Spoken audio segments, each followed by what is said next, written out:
Man. How are you? Good, how are you? I'm good. Michael, I presume? Michael? Michael? Jesse. I'm just kidding, Jesse. Oh, you kidding? I was kidding. Jesus. I'm sorry. That's the last thing you needed at the end of your Dude, day, that's right? so funny. No one's done that before. Oh no, I'm No, that's awesome. a bit cheeky, man. So just a warning here. I could have said like, yeah, you know, that's me. I'll take someone else's ride. Sure, just get me this way or that way. Yeah. Nice to meet you, man. Nice to meet you. Biniam's my name. Pinium? Biniam. Binium. You got it. A very common name, right? Common name? No, not really. Not so much. Where are you from? I'm from Ethiopia. That's awesome, dude. Once upon a time. Yeah, Yeah. The translation you're probably more familiar with at Benjamin. Benjamin. That's right. Yeah. Yeah, So. yeah, that's cool. Yeah. Are you just finishing a day? No, man. Oh, okay. You're in the midst. kind of. Like, I just worked at this new home sense for like the whole day, Okay. and then now I'm gonna go see my son Oh, nice. for only an hour. Okay. Because I'm not allowed to see him really. What's going on there? Oh, just a bunch of just dumb stuff. Oh, like shoot. people just lied about me basically and got me in trouble. But they take it seriously, and like you can't really go back on if you make allegations against someone, and then the Right. next day you're like, oh, I was changed my mind. I was angry. Yeah, I was angry. Oh, and you can't so say you're, that. So. I see. So I'm in trouble in that sense, but I have like good lawyers and stuff. But yeah, I'm gonna go see my son for an hour at an appointment. And you're gonna make the most of it. Make the most of it. Absolutely. Yeah, and then I have to go to work downtown, and I'm gonna be working till 3 in the morning. I had another job. Yeah, and then So I'm gonna be back here for 7 in the morning. Doing the hustle. Yeah. So tight timing. Yeah. I admire that though, man. I really do. It's yeah, that's really cool. Yeah, man. I always want to keep busy, man. I don't want to waste life. How old is your son? 2 weeks. So this is gonna be like really meaningful, the moments you Yeah, have, exactly. right? 2 weeks old. Yeah. Crap, that's a lot of change in a short amount of time. Eh? Yeah, exactly. So Oh, I gotta see man. him like once or twice a week. I just keep making appointments because I can see my baby's mother if it's an appointment. Okay. So I'll just make doctor's appointments and go and see him. Gotcha. Man, that is amazing. Yeah. You know, there's a lot in life that we didn't bargain for or plan for. Yeah. And I think the real critical part is how we're willing to engage and say, okay, here's the card I've been dealt with, but here's how I'm going to go forward on it, right? Yeah. Especially because I think in most of our experiences, when we plan stuff in the future, we never plan for the crappy parts. No. We never one say, does, I'm going to right? like put this in here because I need a good dose of like character building, Yeah. whatever, right? It's almost like we are handed them even though we didn't anticipate them or plan for them, and then we have to like shift our schedule along the way. You're a very good speaker. I like how you talk. Thanks, man. I appreciate That's that. crazy. You really Thank you. I know the ins and outs of the language, man. I like the way you put it that way. I feel very strongly I'm not about even saying like that you were born in Ethiopia. No, I'm just saying that like not a lot of people, like even white people, speak like you do. So that's good. Thank you. I like people who speak like that. I appreciate that. Yeah. Thank you. That's very kind words. Honestly, for my part, I really feel strongly about communication, how it can be done well. I don't think we have opportunity. Well, I think we all struggle along those ways, right? And just finding out how to be able to use words skillfully and use them to describe what's going on internally, which is another thing. Being vulnerable is like, for example, what you've been here is full-on vulnerable. I mean, this is your private life, right? You have like stuff going on, kind of thing. Oh yeah. And you're like, here's how I'm figuring stuff out as I go along. Yeah. Honestly, that's Oh yeah. I always lay everything on the table. That's at all really times, cool, man. Basically. oh, that's amazing. Yeah, I've always been that way.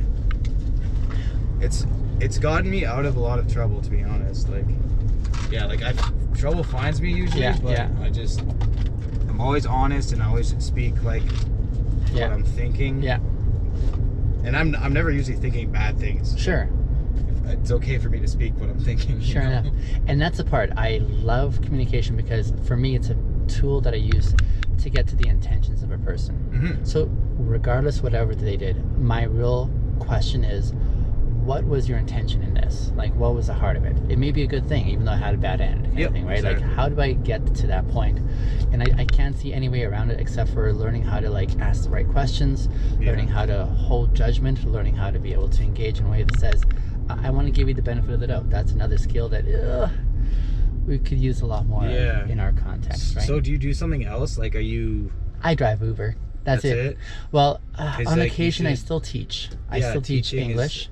Teaching is a good thing. I can see you as a teacher. Thank you. Yeah. I do enjoy that too. I just resonated with this post here as an Uber driver more because I get to meet such a wide, diverse group of people from so many backgrounds. For sure. And have access to their experiences and learn like from their perspectives. I love that. I'm going to tell you right now that with the utmost confidence today. Yes.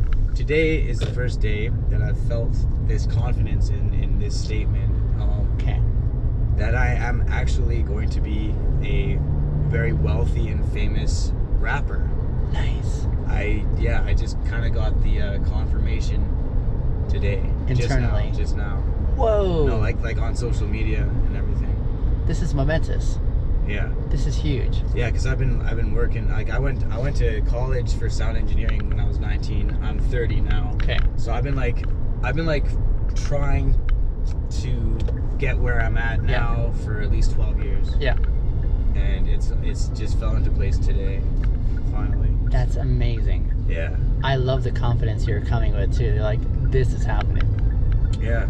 Like, yeah. Just someone asked me to produce their album essentially today, and he's like, you probably don't know him, but he's big enough that it's gonna push me in the right directions. And nice. Yeah, it's awesome. How are you not on a high right now? Oh, I know. I feel great. Yeah. That is unbelievable. I'm so happy to share the moment with you, man. Yeah, no, it's awesome. In like manner, I'm experiencing something today that it wasn't expected, but actually, I'm not sure if I should say that. Let me give an example. When I was a tree planter, I sucked my first couple of years. They usually call the first year your investment year. I had 2 investment years. That's how much I sucked, okay? Like, I was just like terrible. And I mean, every planter who's out there is out there to make money. We want to make money, and you can make mad money if you're really good. Yeah. The rookies, who are the first timers, the ones who are making their investment year, always look at the vets as if they're holding out on them. They're holding out their skills and all that kind of stuff. They're like, just tell us and then we'll be able to make money with you guys, right? Yeah.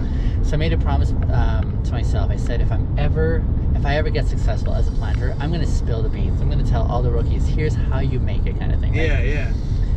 My 3rd year, unexpectedly, I hit it big. I became so good. Like, I was one of the top planters, kind of thing. I was just like killing it, right? Nice. I kept my promise. I tried to spill the beans to the rookies. I said, here's what you do. Here's how you go about it. Yeah. At the end of the year, though, I realized, even as much as I described for them how to make it big, they just needed to still walk into that experience of practicing the techniques, and that's like really slow, painstaking work, right? For sure. So along those same lines here, for the longest time, I've been vacant on social media because I'm like, that kind of communication doesn't capture what I love, like what we're doing here, for example, right? For sure. There's just so many elements or premises that I just didn't buy into. Yeah. But I got challenged recently from my friends, for one, but also from a perspective that said, hey, why am I being a snob in this exclusive way of communicating? Why don't I still have my same standard of how I connect with people, which is like meaningful, like deep, that level of, this is worthwhile. Why don't I take that and see how I can take the challenge on to translate that on social media? What could that look like? So that's what started that track. So I started posting, and I'm thinking, what do I have to post? I struggled for the longest time saying, what is my jam? What am I about? What am I trying to accomplish? And that was a bit of a process too. For sure. Trying to figure out myself. Definitely. Now, for one who's really good at using words, I was having trouble using words to describe what I'm doing, if that makes sense. You know what I'm saying? Yeah, for sure. And I'm still struggling, but nonetheless, I'm getting closer. Yeah. So I was able to hone in and say, communication is my thing. I love to share with the world what good communication looks like, how this could go really well, how we can have far more experiences in the rich category whenever we have opportunity to connect with people. Yeah. So I started putting my stuff out there, and of course, it's just a drop in the ocean kind of thing, right? Yep. But today, it's actually kind of taken off in Nice. an unexpected way. Like, my phone keeps buzzing, and it's nothing to write home about for like a lot of bigger ones, you know. Yeah. But for me, it's just like, wow, like I was very content with my very small slice of followers that, you know, are just really enjoying my content. I'm like, this is what it is for me. I was telling them, honestly, for me, it's not about the numbers. I'm very like intentional, saying I'm not buying into that narrative kind of thing, right? Yeah. For me, it's about the message that I want to pass on and say, this is where I find worth and value, and where I'd want to encourage you to consider in your own context kind of thing, right? But so along the same line, I'm also experiencing something unexpected that I didn't see coming, and so that's kind of encouraging. Yeah, no, that's awesome. Yeah. So my thing was basically because I've been contacting like famous people and stuff, and I've been doing a couple songs with like semi-famous people and stuff. Yeah. And then I contacted this big artist, and he happened to know someone I knew, and he actually he just did a song in a Nicolas Cage film. Oh wow. Yeah, and he messaged me today. Yeah. And he sent me a song, and he's like, "Here, I recorded this for your song." Yeah. And it was kind of messy. Yeah. Like, and he has millions of followers and stuff. Yeah. But the recording was messy, and I was like, "Hey man, like, what is this? Yeah. Can you either fix this, or do you want me to take it and chop it up and fix it myself?" Yeah. And he's like, "Well, my engineer kind of sucks. Like, his sound engineer kind of sucks." And he's like, "I've been listening to your stuff and watching your music videos." And he's like, "I was wondering if you wanted to fly down to Buffalo and join my record label." So I don't know if I'm gonna do that Okay. just yet.